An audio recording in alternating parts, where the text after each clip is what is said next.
So I test for my third degree, and I get it, and I'm just about ready to be finished, and Mr. Karsta gets a call from the USA International Taekwondo Federation, and they say, we have this world championship coming up a year from now, and we have never had any USA teams ever participate and get a medal. We've had individuals get medal, but as a team, we've never gotten a medal.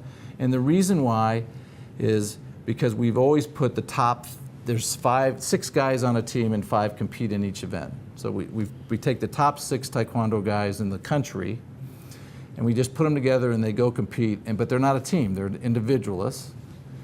And what we want to do, we want to try something different. We're calling 4 regions, the Northeast, the Southeast, the Southwest, and the Northwest region, and we're asking you to put a team in your region together.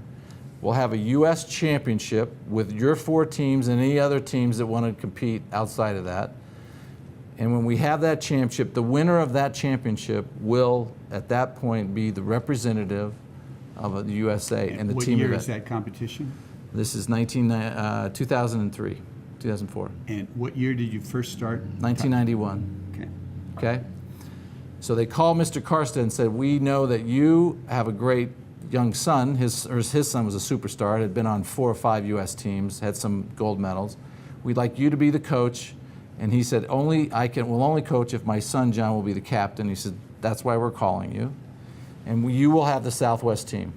So now, this opportunity that's never existed before comes up, and they need John, his brother Joe, they had another brother, so John and Joe were 2 of the 6 members. And then they added 3 more superstars, and guess what? They called me. Right. They called me and they said, Craig, I'm not a superstar in Taekwondo by any stretch, but John and Mr. Karstead knew that I would do what? What did they know? Show up. They said, yeah, I would pay the man, and I would conquer the grind. Yeah. And we put together this USA team, and for competition, what year? For competition in 2003. And then you yeah, to win, see if you can win, to see if you can win the United States title. Yeah.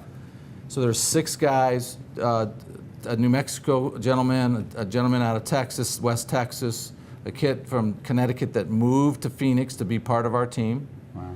The 2 brothers and me. And I'm the lineman, right? They're the superstars. And their average age is? I'm 44, their average age is 26, 25. So by far the oldest. Right. Those guys. So we start practicing, and it's very clear. A couple things become very clear very quickly. One, given our work schedules, we had to practice early, and so we worked out 4 days a week at 4:30 in the morning, and so it became very clear a couple things. The first thing is that they were superstars, and the second thing is that some days the superstars didn't show up. Some days they showed up and they weren't very good. And during the entire training process of becoming a team, I became not just the old guy, but the coach, really. They were the coaches and they knew the technique, but I was the one that said, hey, look, we have to conquer the grind. We have to do this every day. So we show up and we go to the U.S. Championships and we win it, Bill. We are now a team, and what was crazy about this, General Che Hung Hee, who had invented Taekwondo and was exiled during the Korean War because of the North-South split, had passed away. And so they were having the World Championships for the first time ever since the Korean War in South Korea. And now I get to go to South Korea as part of the U.S. Taekwondo team. But that team had never won any medals, ever, in a team setting, right. Lots of individuals. So now we have 6 months, and so now it's like, okay, this is game on, right? We're the best team, and so we spend the next 6 months, and I'm telling you that my value add to that wasn't anything to do with Taekwondo. It had everything to do with showing up every day, making sure we got our excellence done to change things. And it got to the point where there are 4 events in the Olympic or the World Championship. One event is specialty breaking, where they're doing kicks that are really high and turning back kicks and jumping, flying kicks. That's not me, right? Because we have these young guys who are superstars. The second is power breaking. You break 4 or 5 boards. That's not me. I'm a brittle 44-year-old at the time. The third was fighting, where you actually full contact fighting, and I was part of that group. I was one of the 5 fighters. And the fourth was patterns, and that's like where you do a sequence of moves all together. And when you do it individually, you have a certain way you do it. But when you do it as a team, you can stagger, you can do rolling, you can change things around, you can move 2 people up, you can move people back. So it becomes a beautiful choreographic thing. And so we had 12 patterns that we had to know, because in the tournament they would tell you you're going to do this pattern, and then the second round of that same, because you would compete against another team, you'll do this pattern, and the second we pull a pattern out of the hat. So you don't know what it is, so you have to have all 12 patterns.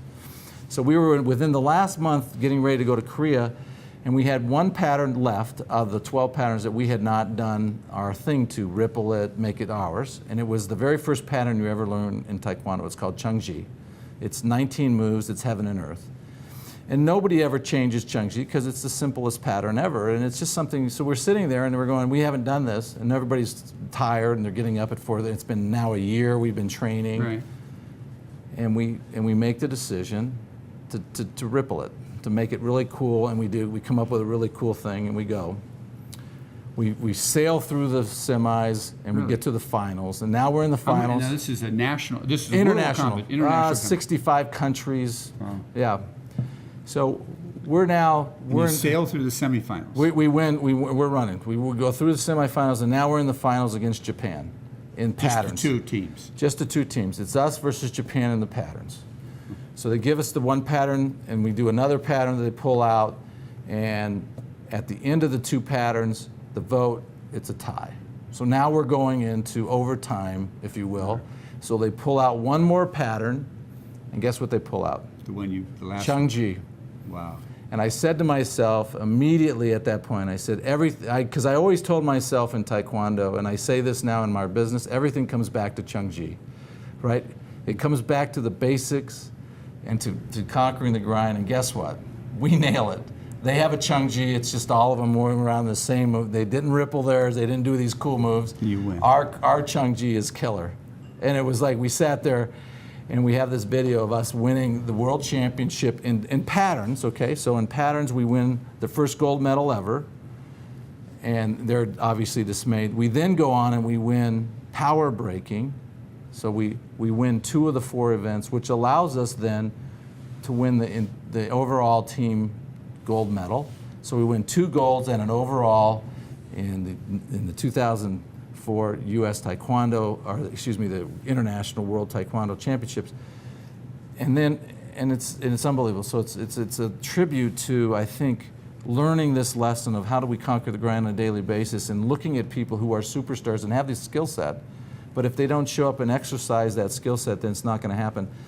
And the U.S. has never won it since. There's been no team medals that they've won since. When was that World Championship? 2004. 2004. Yeah.